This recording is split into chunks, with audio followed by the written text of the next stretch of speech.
Hey Tony, it's Thursday, and to answer your question of the week, it's going to take the entire video. Because Oh, that's accurate. 2020 was a year, and I can almost split it up into two halves. The bad part and the bad part.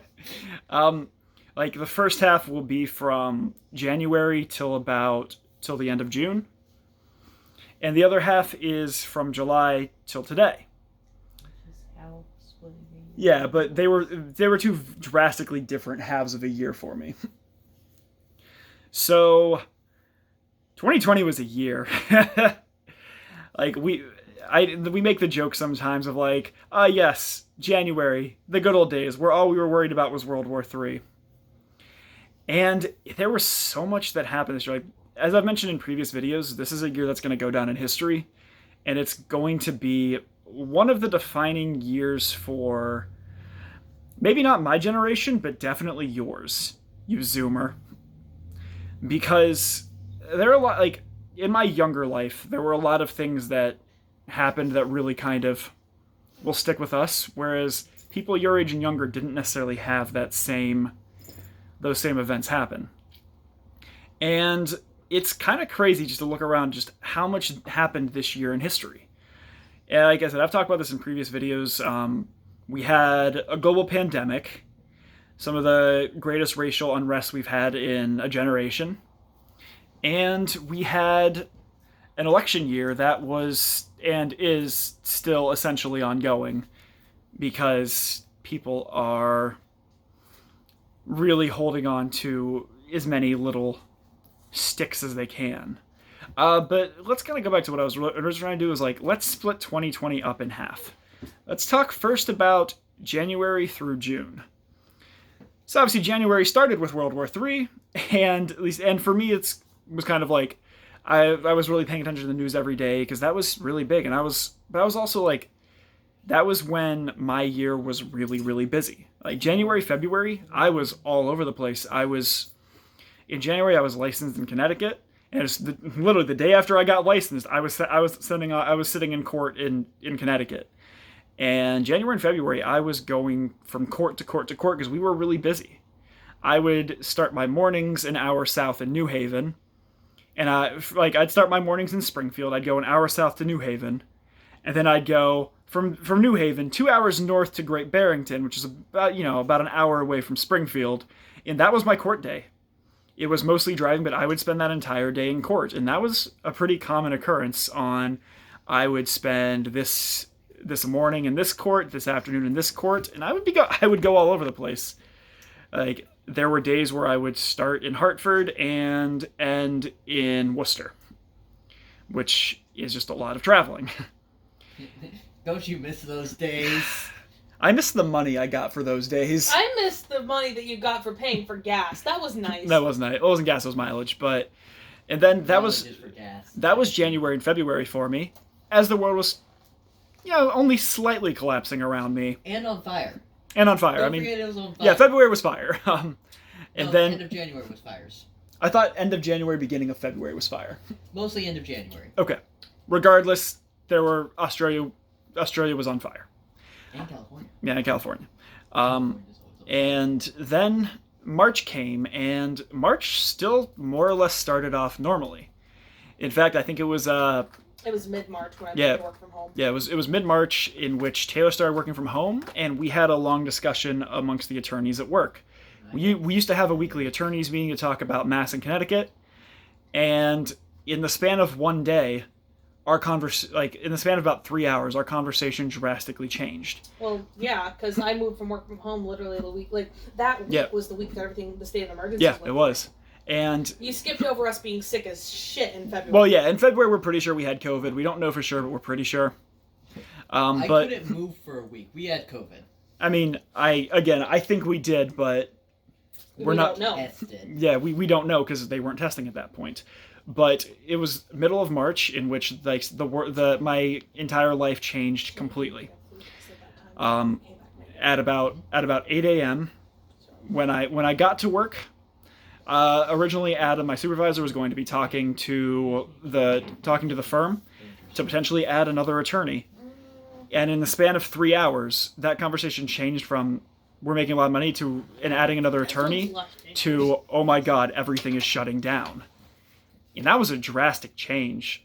Then I was shifted to work from home end of March, and then beginning of April, I was furloughed. Everything changed from the Fire Nation. Yeah, everything changed from the Fire Nation attack. And I was furloughed from April to July.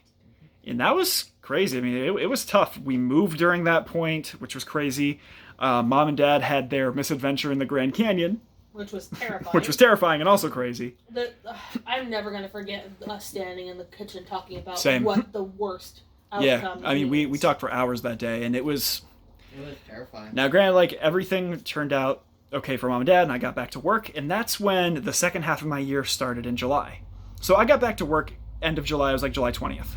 I think was my back to work day. Oh, that's right. You have a post-quarantine time period. And I was just... And then ever since then, I've been working hours and hours and hours, like, extra time to get through a lot. And it's been kind of nice in a weird way because I haven't been doom scrolling as much. And my mental health has absolutely improved with me not reading the news constantly. Until November hit, and then I was reading the news constantly. And everyone's mental health took a a real deep dive. And then it rose back up, and then took another dive. And the other thing that was like really was really defining for my 2020 was November 7th, in which the election was called for Joe Biden. Because I took a video today, and next time I'm home, I'll show it to you, because it was incredible. Like, I have witnessed many elections. I have witnessed great times and bad times involving politics in my area. But November 7th, I will never forget. We were just going to go for a nice little hike. It was a really beautiful day out. And we went for a hike. And as we were walking out the door, all of our news alerts popped up that the election was called for Joe Biden. And we were celebrating, and what I really remember is we were driving around Northampton just for a little bit as we were trying to get on our way to the hiking trails, and everybody in our area was celebrating because we'd been under siege by like the Proud Boys and other alt-right white nationalist groups for months and months, and like even on election day, we talked apocalypse planning, in which, like, if I couldn't get home, where I was going to go. And I had a friend in Connecticut who was totally willing to put me up for the night if things got bad, because we had just been under siege for months. And then November 7th, the entire city was out celebrating. I mean, the entire city. And it was the coolest thing because it was safe, people were distanced, and we were all wearing masks. And it's something I will not forget. That was a party. Yeah, that was a party. Like I said, I'll show you the video next time I'm home, Tony, because next time I see you, because this was incredible. And then November the rest of November just blurred for me. I don't even remember the rest of it. And then in December, work really picked up again. Bank of America opened us back up for filing suits and everything. So literally for the past month, I've been doing hundreds and hundreds of suits a week. Like this week alone, I reviewed 550 files for one of our clients, and it's been crazy. But one really cool thing about work, now we don't know for sure, we're not gonna get the numbers for another few days, but it's very likely we just broke our Connecticut office. We broke our record for most collections in a month. Our record before was about like 925,000, and one of our constant jokes and constant drives for years now, truly, has been if we collect $1 million in a month, the Rothmans who own the firm are gonna give us a trip to the Cayman Islands. And we don't know for sure, but my supervisor said it's really likely that we broke $1 million this month, which is so cool. Like, it's been something we've been trying to do for years, and it's almost on the doorstep. So here's to a better 2021 over 2020. I think it's going to start off rough. I think it's going to get better. And Tony, my question for you are, what are your hopes for 2021?